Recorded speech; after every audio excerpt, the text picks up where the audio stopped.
Good morning, everyone, and thank you, Mr. Chairman. I am Tarasankar DebRoy, and I am thrilled to join you from the University Park campus of the Pennsylvania State University. I would like to extend my special thanks to Professor Welding Wei for inviting me to this important technical meeting, the Research Advances in Additive Manufacturing Conference in Nanjing. Today, I am excited to talk about reliable reverse modeling in the context of additive manufacturing. So that we are all on the same page, I would like to start with the contents. To break it down, we have 4 keywords: reliable, reverse, modeling, and additive manufacturing. Since our focus in this meeting is on additive manufacturing, I will begin by explaining the other 3 terms. First and foremost, we'll explore the type of modeling we are dealing with. Then we will clarify what exactly we mean by reliable modeling. Following that, we will discuss the concepts of reverse modeling in additive manufacturing. Once we have defined these terms, we will move on to discuss the various factors that influence the reliability of mechanistic models that are based on physics and how we can enhance their reliability. I shall then discuss how the reverse model can be constructed and how it can be used. I plan to present a test case where the process parameters have been calculated by a reverse model to achieve a specific fusion zone geometry. To wrap it all up, I will provide a summary of the main contributions of our work. Much of the work was done by several incredible researchers: Professor Tuhin Mukherjee, Professor Welding Wei, Professor Amitabh De, Dr. Amit Kumar, Professor Wei Zhang, Professor Saurabh Misra, Dr. Vinaya Manbedkar, and Dr. Swarup Bag. I am excited to explain this topic today. The type of model I have in mind is a mechanistic model, which is based on physics. If one reviews the current literature, one will see that the heat and fluid flow models are the core of many of our calculations. Whether the calculations are simple temperature versus time plots or using the temperature field, the grain structure that Professor Welding Wei wrote in 3 recent papers in Acta Materialia, or calculating defects such as the lack of fusion defects shown here. Between the tracks and the layers, there is some gap, and this can be predicted also from heat and fluid flow calculation. Or if we want to calculate residual stress and distortion, we also need a transient 3-dimensional temperature field. So a model for heat transfer and fluid flow is the core of many of our interrogations here. How do we calculate heat transfer and fluid flow? We solve the equations of conservation of mass, momentum, and energy, basic laws of physics that play here. We discretize the entire domain of calculation into small rectangular cells. Here I am showing the heat source as a laser beam, but it can be any other heat source, like an electric arc for wire arc additive manufacturing. We provide as input thermophysical properties and process parameters, and we get as an output transient temperature and velocity fields, solidification parameters, cooling rates, the geometry of the fusion zone, and a whole host of other very important parameters. Let's take a look at what happens when we discretize the basic equations. This calculation domain has about a quarter of a million cells, 250,000 cells. We are calculating three components of velocities, pressure, and enthalpy. So 5 main variables. If we multiply a quarter of a million cells with 5 variables, we get 1.25 million algebraic equations. And if we need 100 iterations at any time step, we are solving 0.125 billion equations per time step.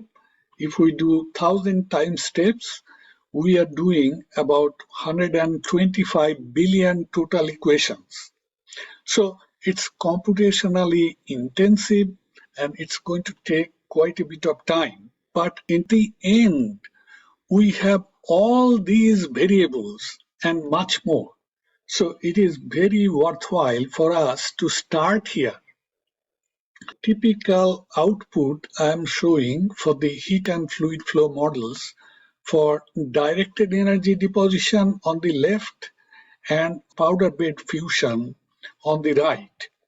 What it shows is that the pool shape and size and the temperature fields at any given time can be computed. So we know why the pool shape is like that from the velocities and the amount of heat that is transported at different locations. We know the dimensions of the fusion zone and we know the cooling rates. So these data are the very core of all other inquiries, like if we want to know the residual stress and distortion, we will need this data.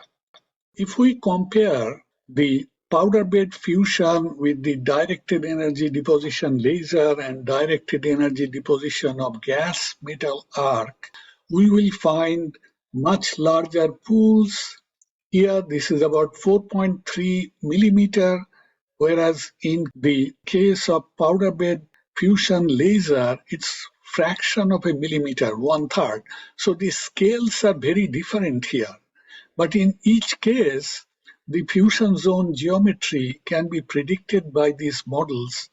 One thing to keep in mind is that the total heat input for these three cases are not exactly the same.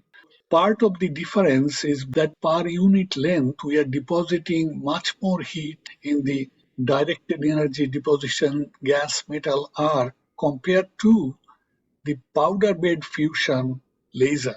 This is something that is known, but here we can see that in each case, the fusion zone geometry can be predicted reasonably well in homemade numerical heat transfer and fluid flow models, all developed at Penn State. Convective heat transfer calculations can predict fusion zone geometry in directed energy deposition as well as in powder bed fusion. So we have defined what type of model we are talking about.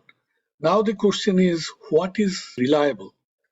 If we do experiments and compare results with the modeling results, then we can say whether the results of the modeling are reliable or need further refinement. So this is the picture I showed in the previous slide. You can see that this can be called reliable results. Model predictions may not agree with the experimental results in some cases. And the question is, why should the model predictions be different from experimental data? Remember, what we are solving are equations of conservation of mass, momentum, and energy, and there are no exceptions to these rules in engineering science. So how come we sometimes don't get right results from the models? So models must learn from experiments, but how?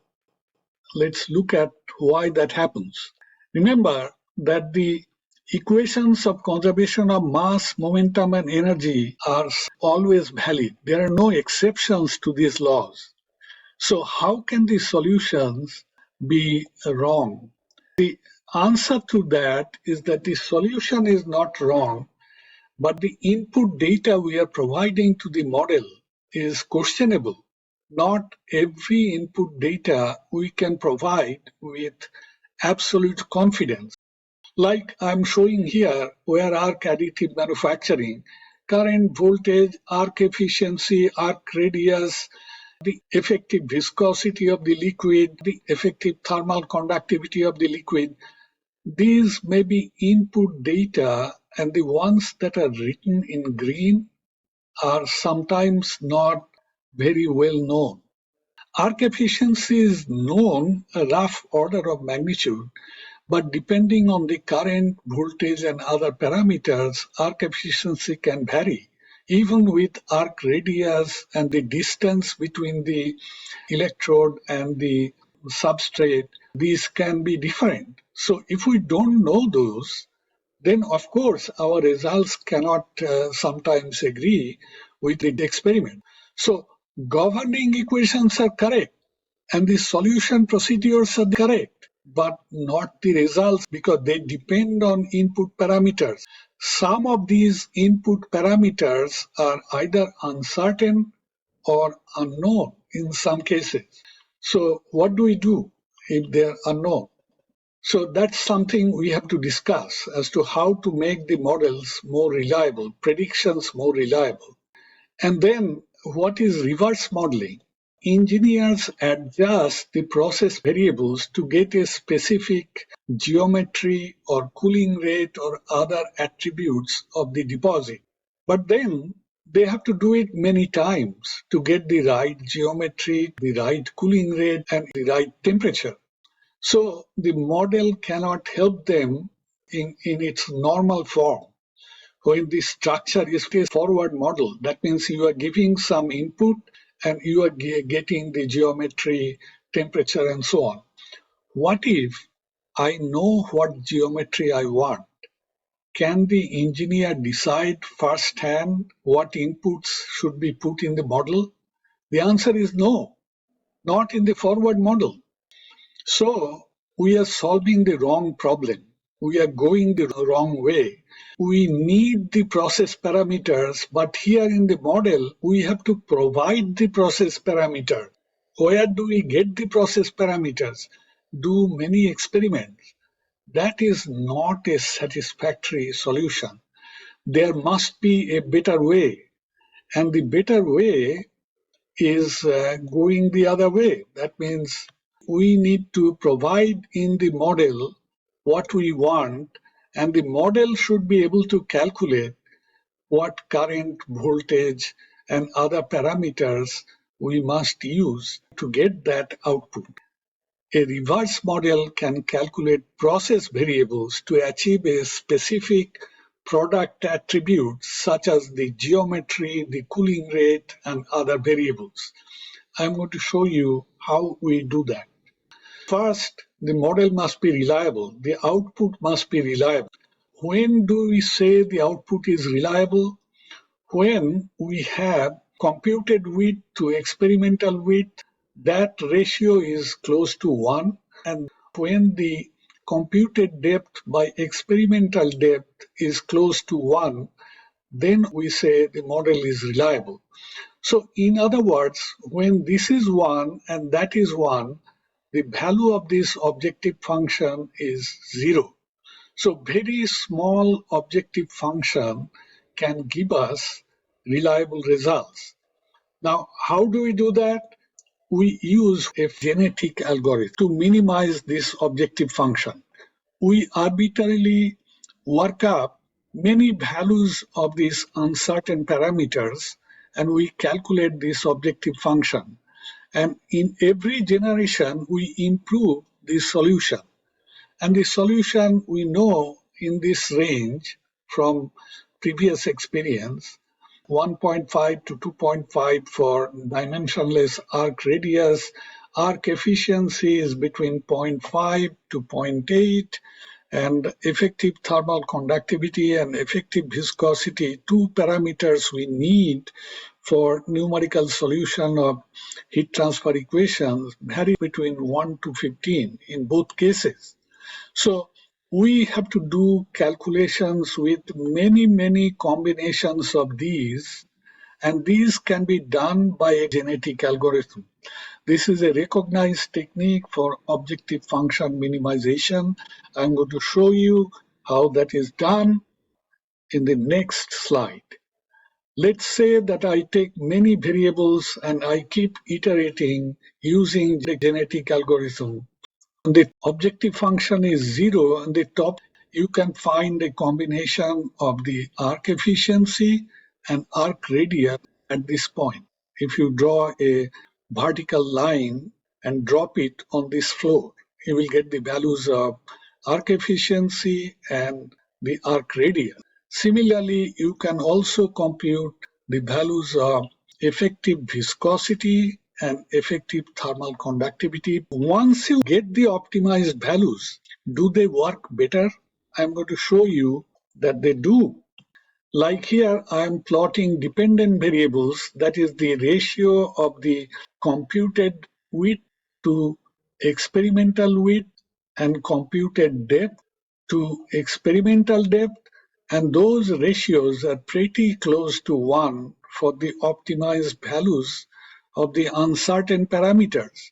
So the optimized values of uncertain parameters can provide excellent agreement between the computed results and the experimental results. So it is possible for the physics-based model to optimize the values of the input variables so that the output is very reliable. So models can learn from experiments. The second question is reverse modeling. That means, can we tailor the fusion zone geometry, or for that matter, cooling rates? I'm going to give you an example of fusion zone geometry. We can take various sets of current, voltage, and scanning speed for a wear arc additive manufacturing or other variables if you want to. And using these values, you calculate the objective function. What we do is that we get the desired fusion zone geometry and we compare that with computed fusion zone geometry for many sets of these variables using genetic search algorithm. And then we know the correct values of the parameters like current, voltage, and scanning speed. Allow me to explain a little bit more. Take a case in which we have done an experiment, and this is our fusion zone half section. Penetration is 1.23 millimeter and half width is about 4.47 millimeter. The fusion zone was made by a track on a base plate. So it's kind of like a bead-on plate. So current, voltage, this is what was used, 140 ampere, 11.2 volt at a travel speed of 7 millimeter per second.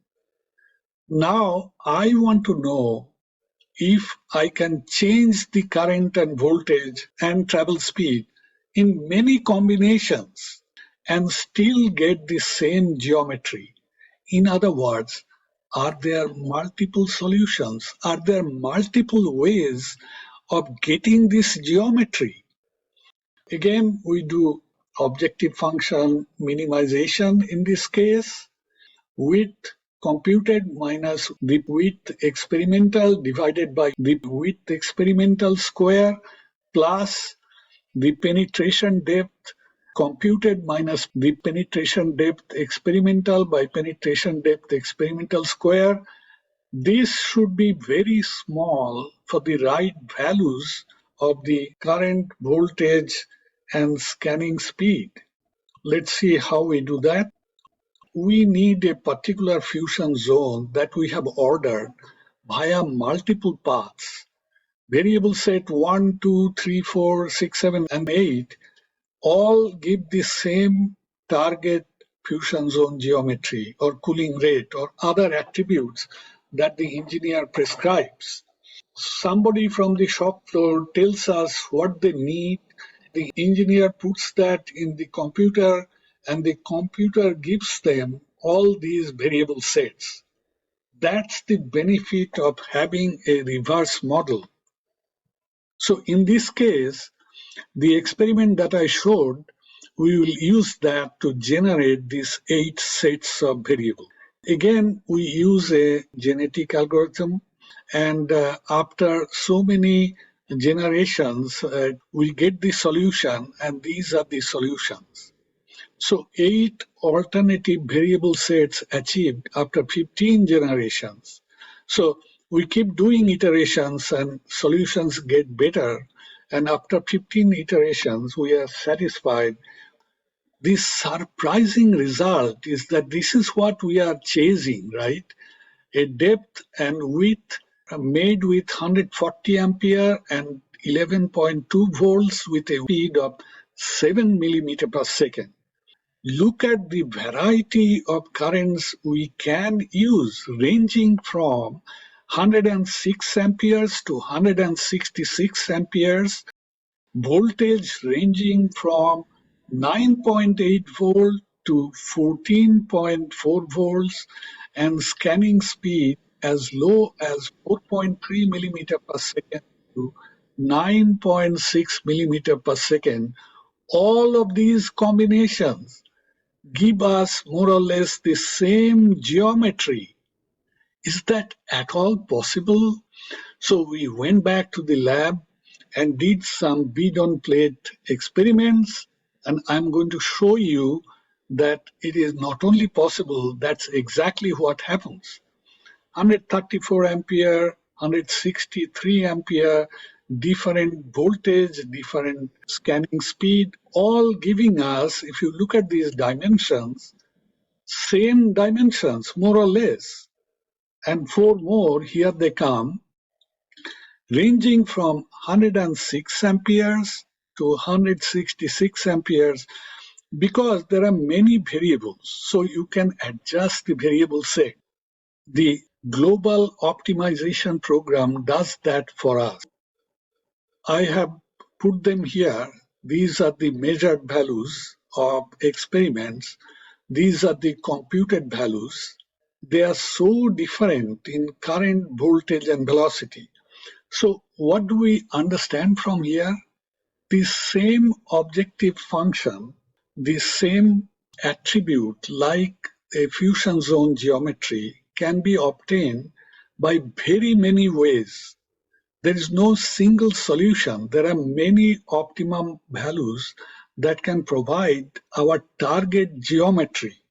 To sum up what I am saying, the reliability and practical utility of additive manufacturing models can be improved by optimizing certain input parameters using a limited volume of experimental data. In other words, the heat transfer and fluid flow models can learn from the experimental data, and the predictions become much better and much more trustworthy. Additive manufacturing mechanistic models perform better when they are combined with experimental data. Combining traditional forward heat transfer fluid flow models with a global search algorithm like the genetic algorithm can make the models bi-directional. This allows computation of process parameters to achieve a target product attribute. So you can make designer fusion zone geometry via multiple paths. And that is another very important lesson from here, that there is no single solution. Engineers have many options, and they are based on scientific principles. So they are very reliable.